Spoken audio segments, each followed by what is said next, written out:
নিমকারলি বাবা বিংশ শতাব্দীর একজন মহান আধ্যাত্মিক সাধক হিসাবে বিবেচিত হন। শুধু তাই নয়, তার ভক্তরা নিমকরলি বাবাকে হনুমানজির অবতার হিসাবেও মনে করেন। তিনি হনুমানজির পরম ভক্ত ছিলেন। পাশাপাশি করলি বাবা তার জীবনে 108টি হনুমান মন্দির তৈরি করেন। এমন অবস্থায় তার ভক্তদের তালিকা দেশ বিদেশের একাধিক স্বনামধন্য ব্যক্তি রয়েছেন। সম্প্রতি দেশের জনপ্রিয় ক্রিকেটার বিরাট কোহলি এবং অভিনেত্রী অনুষ্কা শর্মা তাদের কন্যা ভামিকাকে নিয়ে বৃন্দাবনে স্থিত নিমকরলি বাবার আশ্রমে পৌঁছেছিলেন। পাশাপাশি নিমকরলি বাবার সমাধিস্থল দর্শন করেন তারা। নিমকরলি বাবার প্রধান আশ্রম কৈঞ্চিতে অবস্থিত। এছাড়াও বৃন্দাবনে তার আশ্রম রয়েছে। 1964 সালে তিনি কৈঞ্চি ধাম প্রতিষ্ঠা করেন। কথিত আছে যে নৈনিতালের পান্তনগড় অবস্থিত নিমকরলি বাবার আশ্রমে একজন ভক্ত কোনো ইচ্ছা নিয়ে গেলে তিনি খালি হাতে ফিরে আসতেন না। পাশাপাশি বাবার সমাধি এবং হনুমানজির মন্দিরও রয়েছে। নিমকরলি বাবা আসল নাম হলো লক্ষ্মী নারায়ণ শর্মা। তিনি উত্তরপ্রদেশের আকবরপুরের একটি গ্রামে জন্মগ্রহণ করেন। বলা হয় তিনি 1900 সাল নাগাদ জন্মগ্রহণ করেন। এমন অবস্থায় কিশোর বয়সেই তিনি বাড়ি ছেড়ে সন্ন্যাসী হওয়ার পথে অগ্রসর হয়েছিলেন। পাশাপাশি তিনি নিবকাররি নামক স্থানে তপস্যা করেছিলেন বলে মনে করা হয়। এমন অবস্থা তার একটি আশ্রম রয়েছে নৈনিতালের কৈঞ্চিতে, অন্যটি হলো বৃন্দাবন। নিমকরলি বাবাকে ঘিরে একাধিক অলৌকিক ঘটনা প্রচলিত রয়েছে।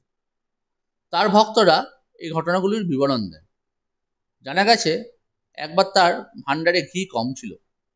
সেই সময় তিনি নদী থেকে জল আনতে বলেন এবং সেই জলকেই ঘিতে রূপান্তরিত করে দেন। এছাড়াও একবার এক ভক্তের কারণে তিনি মেঘ ডেকে ফেলেন বলেও জানা যায়।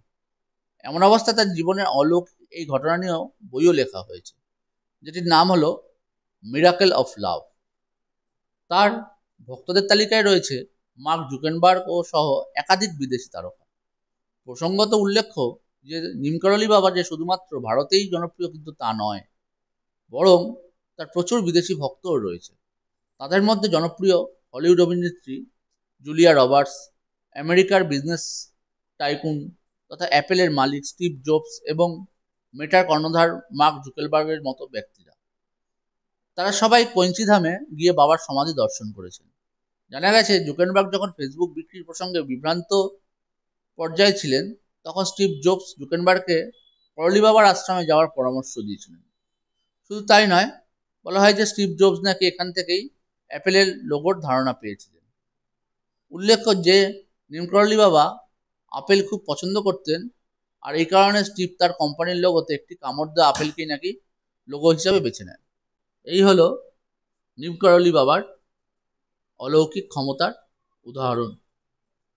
যদি আমার এই ভিডিওটা আপনাদের ভালো লেগে থাকে, আমার পেজটিকে ফলো করবেন, লাইক করবেন এবং ভিডিওগুলোকে শেয়ার করবেন। এবং যারা ইউটিউব থেকে দেখছেন তারা আমার চ্যানেলটিকে সাবস্ক্রাইব করবেন এবং ভিডিওতে লাইক, কমেন্ট এবং শেয়ার করবেন। ধন্যবাদ।